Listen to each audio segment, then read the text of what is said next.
Welcome back to the Deal Unboxing. Synology makes one of the best NAS servers in the market, and today we are going to review their latest NAS model DS925 Plus.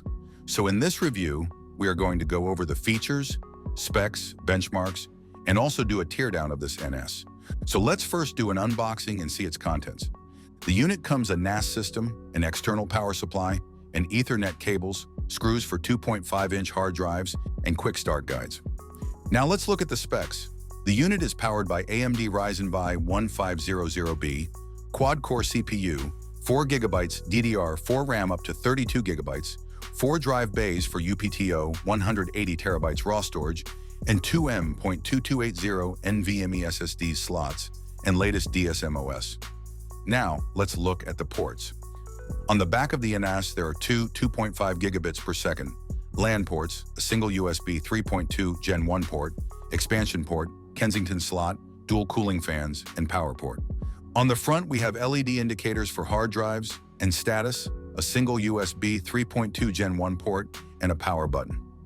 Overall, the build quality is great, and overall, design is very similar to its predecessor with 4 drive bays for hard drive or SSD storage. There are 2 M.2 slots on the base of the NAS that can be used to install NVMEs for cache to increase the performance of the drives. DS925 Plus uses AMD Ryzen 1500B quad-core CPU running at 2.2 GHz, which is plenty fast to handle any consumer and small business needs. In order to install the hard drives, all you have to do is to use the tool less mounting option for 3.5-inch hard drives or provided screws for 2.5-inch hard drives or SSDs. The unit has plenty of ventilation along with dual fans to keep the internal hardware components and hard drives temperature under control. Our NAS came with 4 GB DDR, 4 ECC SODIMM RAM, and it can be expandable up to 32 GB with two 16GB RAM sticks. And it is easy to install additional RAMs with easy access and 2 available slots. The NAS unit itself is 166mm high, 199mm wide, and 223mm depth and weighs around 5 pounds. Now let's do some performance tests. So we are going to do a file transfer, read and write test, and also we'll play a 4K video file from the NAS to see how its hardware handles media streaming. Okay, for this test, I am using 2.5 GBE Ethernet port on Synology and 10 GB Ethernet installed in my desktop, and have created a shared folder on the NAS, which I can access from my File Explorer on the computer. We are going to transfer 6 GB of ISO file to test NAS's read and write speed performance using 2 Synology 4TB hard drives in RAID 1 setup.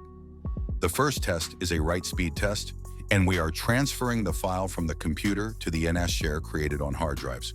So let's get started. As you can see, we are getting close to 200 megabits per second write speed, which is close to the full 2.5 gigabits per second LAN speed on the NAS. Since we are not using NVMEs as cache, it is pretty good performance by the Synology. Then we are going to transfer the same file back to the desktop, and as you can see, we are again getting close to 200 megabits per second file transfer speeds, which is great. And as you can see on the screen, Synology CPU and RAM was able to handle the transfer without any problem. Now for the next test, we are going to play a 4K at 60fps MP4 video clip from the NAS to see how the CPU will handle 4K media streaming. For this test, I have Shares folder open on the desktop, and using VLC Media Player, we are going to play the 4K file. As you can see, NAS CPU and network able to handle 4K media streaming without any problem and CPU barely being utilized. Great results. Now let's review the Synology DSM operating system and setup options. The Synology DSM operating system has a very clean interface. When you first log in, you will see the tiles labeled Package Center, Control Panel, File Station, and DSM Help. There is also a System Health window on the right side of the screen. It shows CPU, RAM, and LAN usage, also server name, LAN IP information, system health status, and system uptime. The Package Center has hundreds of apps to choose from. These apps include Synology branded and third-party apps. As you install these apps, you can add them to your desktop along with other programs. But keep in mind, the more apps you install, the more RAM will be utilized, and it can affect the performance of the NAS. Moving on to the control panel, here you can set up file sharing including shared folder. File services include SMB, AFP, NFS, FTP, TFTP, rsync, and some advanced options. You can set up user accounts, admin accounts, and guest accounts, and also set up group access. You have an option to connect NAS to domain, use LDAP option. Under network settings, you can set up DNS settings, proxy settings, network interface settings, traffic control, static route, DSM settings. You can also set up a DHCP server, and under security settings, there are some general options: firewall settings, protection settings, account settings, certificate, and some advanced options. Under System section, we have Information Center, shows information about NAS, its serial number, model information, CPU information, RAM information, DSM version, time zone settings, and external device information. Under the Network tab, you have basic LAN information, IP address, MAC address.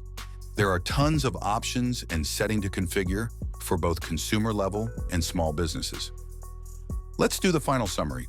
The Synology DiskStation DS925 Plus is an excellent NAS for home users looking for personal cloud or local storage to either back up their data or share photos, or use it as a multimedia streaming server. And also it is a great option for small businesses and home offices that needs reliable local network storage, which performed extremely well in all those categories, without breaking the bank. On that basis, I highly recommend Synology DS925 Plus NAS to anyone who is the market for affordable NAS with excellent performance and a great set of apps. Let me know what you think of the Synology DS925 Plus NAS review in the comments below. If you like this video, please like and subscribe to the channel and hit bell icon for notifications for future videos. Thanks for watching and see you in the next one.